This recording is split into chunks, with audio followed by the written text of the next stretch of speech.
ہر چیز کی اہمیت ہے سوائے دین کے. بڑے افسوس سے کہنا پڑتا ہے، اس لیے کہ دین کو ہم نے اپنی زندگی میں ڈھالا نہیں. ایک الگ چیز سمجھی، ایک ہمارے نفس کے باہر کی چیز کو سمجھا، کسی اور کی چیز کو سمجھا، کسی اور کی پراپرٹی سمجھی. اسی لیے ہمیں اس کی اہمیت کا احساس نہیں. اس کی اہمیت کا جس دن ہم کو احساس ہو جائے گا تو ہم خود بخود دین پر عمل پیرا ہو جائیں گے. ایک کبھی ٹاپک ہے دین پر عمل کرنا مشکل ہے یا آسان ہے؟ مشکل ہے یا آسان ہے، یہی سوال ہے. اس میں اب تفصیلات میں جانا نہیں ہوگی، آپ اپنے ذہنوں میں اس سوال کو رکھیں، کس کے لیے مشکل ہے اور کس کے لیے آسان ہے، اس کی تفصیلات ہیں. تو اس فریضے پر عمل کرنے کی شرائط کیا ہیں؟ ظاہر ہے جتنے بھی فریضے ہیں، اب جیسے ہم نماز پڑھنا چاہتے ہیں تو نماز کی شرائط ہیں کہ نماز اگر خدا کے لیے پڑھی جا رہی ہے تو کن شرائط کے ساتھ وہ نماز قابل قبول ہے. نماز کی شرائط ہیں، وضو کے شرائط ہیں، حج کے شرائط ہیں، ہر عبادت کے لیے شرائط ہیں، روزے کے لیے شرائط ہیں. اسی طرح سے امر بالمعروف اور نہی عن المنکر کی بھی شرائط ہیں. ان شرائط کا میں ذکر کیا دیتا ہوں تاکہ ہم انہی شرائط کے تحت ان فرائض پر عمل کرنے کی کوشش کریں. پہلی شرط امر بالمعروف اور نہی عن المنکر جو شخص کر انجام دینا چاہتا ہے، پہلی شرط یہ ہے کہ اس فریضے پر عمل کرنے کا مقصد قربتاً الی اللہ ہو. قصد قربت صرف اللہ کی خوشنودی حاصل کرنے کے لیے، صرف اللہ کو راضی رکھنے کے لیے. جس طرح سے نماز میں شرط ہے قصد قربت، جس طرح سے روزے میں شرط ہے، اسی طرح سے اس عبادت میں بھی شرط ہے. یعنی اس کا مقصد یہ ہے کہ میں لوگوں کو امر بالمعروف کر رہا ہوں، نیکیوں کی دعوت دے رہا ہوں، اس کا مقصد کسی کو بے عزت کرنا نہ ہو. نہیں عن المنکر انجام دے رہا ہوں، اس کا مقصد کسی کی توہین کرنا نہ ہو، کسی کو انسلٹ کرنا نہ ہو، کسی کو بے عزت کر کے معاشرے میں اس کی حیثیت کو داغدار کرنا نہ ہو. امر بالمعروف اور نہی عن المنکر انجام دینے کا فریضہ،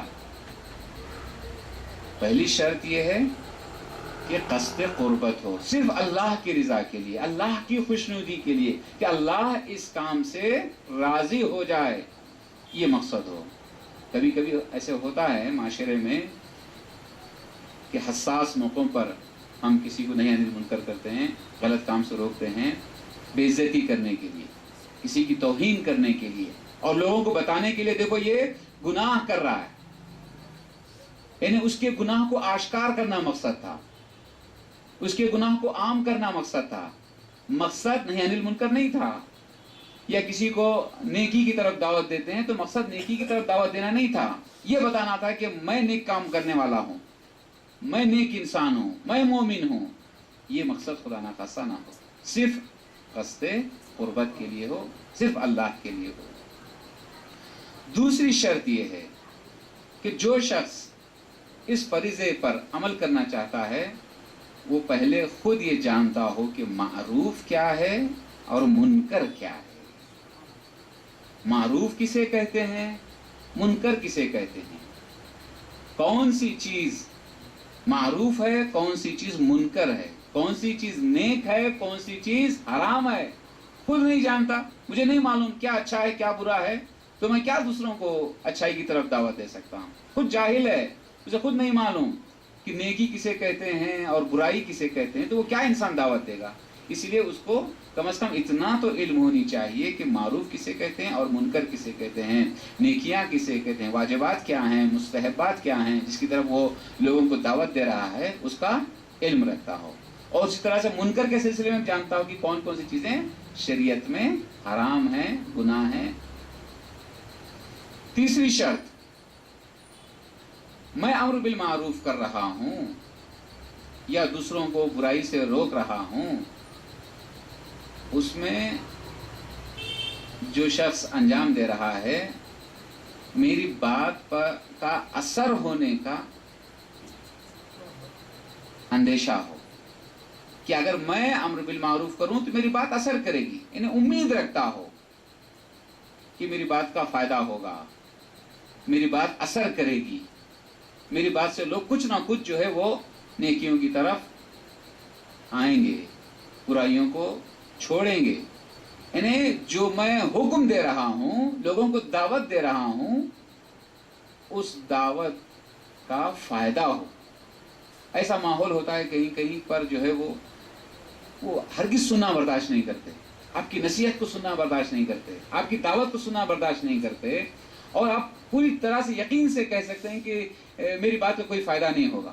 اتنے لوگ بگڑ گئے ہیں، اتنے گمراہ ہو چکے ہیں کہ میں ان کو بلاؤں گا بھی تو یہ آنے والے نہیں ہیں، الٹا میری مذاق اڑائیں گے، میری بات کا کوئی خیال نہیں کریں گے، کوئی اثر نہیں ہوگا، کوئی فائدہ نہیں ہوگا۔ تو ایسے میں ہم پر امر بالمعروف کرنا اور نہی عن المنکر کرنا واجب نہیں ہوگا۔ چوتھی شرط، جو شخص نہی عن المنکر کر رہا ہے وہ اس شخص کے لیے کرے جو بار بار یہ گناہ انجام دیتا ہو، بار بار فعل حرام میں مبتلا ہو، تکرار کرتا ہو۔ یعنی ہو سکتا ہے کہ ایک مرتبہ کوئی فعل حرام انجام دے کر وہ خود اپنی غلطی کو محسوس کر لے، وہ اپنی غلطی سے باز آ جائے، توبہ کر لے اور اس کو خود ترک کر دے، تو اس سلسلے میں آپ کی کوئی ذمہ داری نہیں ہوتی۔ آپ دیکھ رہے ہیں کہ یہ شخص بار بار یہی گناہ کرتا جا رہا ہے، برائی پہ برائی کرتا جا رہا ہے، فعل حرام پہ فعل حرام کرتا جا رہا ہے، تو ایسے میں آپ کی ذمہ داری یہ ہوتی ہے کہ اس کو نہی عن المنکر کر کے نیک راستے میں لانے کی کوشش کریں گے۔ پانچویں اور آخری شرط کہ اس فریضے پر عمل کرنا اسی وقت مجھ پر واجب ہوگا کہ مالی اور جانی نقصان نہ ہو۔ یعنی اگر میں کسی کو امر بالمعروف کروں گا، نہی عن المنکر کروں گا، تو میرے مال کا نقصان ہوگا یا میرے جان پر اٹیک ہوگا، میرے جان کو نقصان ہوگا، تو یہاں مال بچانا ضروری، جان بچانا ضروری، امر بالمعروف اور نہی عن المنکر نہیں کرنا ہے۔ لیکن اس کا مطلب یہ نہیں کہ چھوٹے سے مال پر اعتنا کیا جائے، اس پر پرواہ کی جائے، نہیں۔ اگر آپ کو ذرا سی تکلیف ہوتی ہے جس کو آپ برداشت کر سکتے ہیں تو برداشت کر لیں، تھوڑا سا مال آپ کا نقصان ہو سکتا ہے مالی، تو اس کو بھی برداشت کر لیں۔ یعنی تھوڑے سے مال یا تھوڑے سے نقصان کو آپ مد نظر رکھ کے اس کو نظر انداز نہیں کر سکتے۔ اتنا نقصان جس کو آپ برداشت نہیں کر سکتے، جانی نقصان اتنا نقصان جس کو آپ برداشت نہیں کر سکتے، مالی نقصان اتنا کہ آپ جس کو برداشت نہیں کر سکتے، تو ایسے میں آپ پر اس فریضے پر عمل کرنا ضروری نہیں ہے۔ لیکن دو الگ الگ چیزیں ہیں، ہو سکتا ہے بعد میں کوئی نوجوان سوال کرے، سوال کرنے سے پہلے میں اس کا جواب دے دیتا ہوں۔ ایک ہے دین کی بات اور ایک ہے جان کی بات۔ جہاں دین پامال ہو رہا ہے وہاں جان کی پرواہ نہیں کریں گے، مال کی پرواہ نہیں کریں گے۔ آپ کسی ایسی منزل پر پہنچ گئے جہاں دین ختم ہو رہا ہے، دین خطرے میں ہے، دین مٹ رہا ہے، تو نہ آپ مال کی پرواہ کریں گے نہ جان کی پرواہ کریں گے۔ ایک منزل ہے دین محفوظ ہے، دین خطرے میں نہیں ہے، لوگ غلط ہو گئے ہیں، آپ پر حملہ ہوگا، آپ کے مال کو نقصان ہوگا، آپ کی جان پر حملہ ہوگا۔ ایسے میں اسلام نے کہا کہ نہیں، آپ کو اپنی جان اور مال کی حفاظت کرنا ضروری ہے، یہاں امر بالمعروف اور نہی عن المنکر نہیں کرنا ہے۔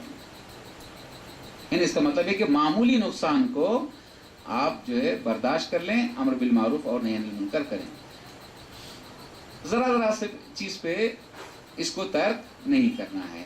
یہ رہے شرائط۔ ان 5 شرائط کے تحت ایک مسلمان کی ذمہ داری ہوتی ہے کہ وہ امر بالمعروف کرے اور نہی عن المنکر انجام دے، نیکی کی طرف دعوت دے اور برائی سے روکے۔ اس کا سب سے پہلا مرحلہ جہاں سے ہمیں شروع کرنا ہے وہ گھر ہے۔ پہلی منزل انسان کا گھر ہے، وہ اور اس کے اہل و عیال، اس کے گھر والے۔ جہاں پر ہم لاپرواہی برتتے ہیں، میں نماز کو کھڑا ہو جاتا ہوں، میرے گھر والے نماز نہ پڑھیں، میرے بچے نماز نہ پڑھیں، یہاں قرآن آواز دے رہا ہے کہ قو انفسکم واہلیکم نارا. تمام مسلمانوں کی ذمہ داری ہے کہ اپنے نفسوں کو بھی اور اپنے گھر والوں کو بھی آگ سے بچاؤ. اس طرح سے میں نے پہلے بھی اشارہ کیا کہ جس طرح سے ہم اپنے بچوں کو، اپنے گھر والوں کو آگ سے بچانے کے لیے اہتمام کرتے ہیں، ایک لمحے کے لیے بھی برداشت نہیں کرتے کہ اس کی انگلی یا اس کا ہاتھ یا اس کا پیر جلتا رہے. آپ کیسے برداشت کریں گے کہ وہ بچہ، وہ بیوی یا وہ ماں، وہ بھائی جہنم کی آگ میں جلتا رہے؟ تو امر بالمعروف اور نہی عن المنکر کا اہم فریضہ ہم شروع کریں اپنے گھر سے. اب کیسے شروع کریں یہ آپ منزل آپ کو بتا دیتا ہوں کہ کیسے ہم پریکٹیکل طور پر ان فریضوں پر عمل کریں.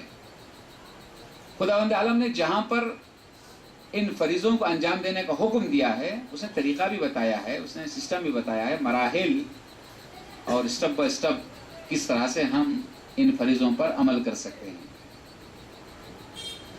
سب سے پہلے تو جہاں آپ پہنچے ہیں، چاہے آپ گھر میں ہوں یا گھر کے باہر ہوں، آپ دیکھ رہے ہیں کہ آپ کا ساتھی، آپ کا دوست، آپ کا رشتہ دار وہ نماز نہیں پڑھتا یا نیک کام میں انجام نہیں دیتا، نیکیوں کو نظر انداز کر دیتا ہے، یا گناہوں میں مبتلا ہو رہا ہے، حرام کام کر رہا ہے، تو پہلی ذمہ داری یہ کہ دل سے ناراض ہو جائیں، اس سے نفرت کرنے لگیں. ایک دور ہونے کا ایک طریقہ، ایک فاصلہ اس سے رکھیں، دلی ناراضگی کا اظہار کریں، دلی نفرت اور بیزارگی کا اظہار کریں. پہلا فریضہ ہے کہ ایسا محسوس ہو کہ وہ آپ سے ناراض ہے. کیوں ناراض ہے؟ یہ آپ کے برے کاموں کی وجہ سے. اس کی ناراضگی کوئی پرسنل دشمنی نہیں ہے، کوئی دوسرا مرحلہ نہیں ہے، کوئی دوسری بات نہیں ہے. چونکہ آپ واجبات کو انجام نہیں دیتے یا حرام کام کرتے ہیں، گناہ کرتے ہیں، اس لیے میں ناراض ہوں. اپنی ناراضگی کا اظہار کریں کہ میں ناراض ہوں آپ سے، اور کیوں ناراض ہوں یہ بھی بتائیں. پہلا مرحلہ ہے کہ قلباً اس سے ناراضگی کا اظہار کیا جائے کہ میں تمہارے اس کام سے ناراض ہوں. یہ پہلا مرحلہ. دوسرا مرحلہ، زبان سے اس کو دعوت دیں. زبان سے کہیں، بتائیں کہ چلو نماز کو چلیں، چلو اچھا کام کریں، چلو کار خیر انجام دیں. زبان سے بتائیں کہ یہ کام حرام ہے، اس کو ترک کر دیں. آپ جھوٹ بول رہے ہیں، اس کو چھوڑ دیں. آپ غیبت کر رہے ہیں، اس کو ترک کر دیں. یہ زندگی کے مختلف مراحل میں زبان سے، اور زبان کیسی زبان؟ شیرین زبان استعمال کریں، میٹھی زبان استعمال کریں، نرمی کے ساتھ بولیں. اس میں سخت لہجہ نہ اپنائیں. یہاں تک کہ خداوند عالم نے جناب موسیٰ و ہارون کو بھی حکم دیا کہ جب فرعون کے پاس جانا، فرعون ظالم بادشاہ جو خدائی کا دعویٰ کر رہا تھا، موسیٰ و ہارون کو حکم ہوتا ہے کہ قولوا قولا لینا. فرعون سے بات کرنا تو نرمی سے بات کرنا، میٹھی زبان میں بات کرنا، شیرین زبان میں بات کرنا. اس لیے کہ میٹھی زبان کا دل پہ اثر ہوتا ہے. سخت زبان جو ہے اگر آپ استعمال کریں گے تو اس کا برا نتیجہ ہوتا ہے، برا رزلٹ ہوتا ہے، ریاکشن برا ہوتا ہے. وہ ریاکشن کرنے پہ مجبور ہو جاتا ہے، اسی طرح سے یا اس سے بدتر الفاظ آپ کو استعمال کر دیتا ہے. لہذا میٹھی زبان استعمال کریں. ارے بھائی صاحب، یہ چلیے ہم نماز پڑھ لیتے ہیں، نماز کی اہمیت بتا دیں. چلیے ہم یہ اچھا کام انجام دیتے ہیں. بھائی صاحب، آپ جو کام کر رہے ہیں وہ غلط ہے، کیوں نہ ہم ان کام کو چھوڑ دیں. اپنے ساتھ اس کو ملا لیں. نہ کہیں کہ تو، کہ وہ احساس نہ کرے میں گنہگار ہوں، میں غلط ہوں. یہاں لفظ ہم استعمال کریں، کتنا اچھا ہوگا. یہ نہ کہیں کہ تو برے کام کو چھوڑ دے، تو فلاں کام کر رہا ہے، تو شراب پی رہا ہے، تو چوری کر رہا ہے، چھوڑ دے. نہیں، کتنا اچھا ہوگا کہ ہم اس چوری کو ترک کر دیں، ہم اس فعل حرام کو ترک کر دیں. یہاں پر وہ احساس کرے گا کہ اس برائی میں میں اکیلا نہیں ہوں، اور بھی ہیں، لہذا ہم سب کو ترک کرنا چاہیے. یعنی میٹھی زبان آپ استعمال کریں گے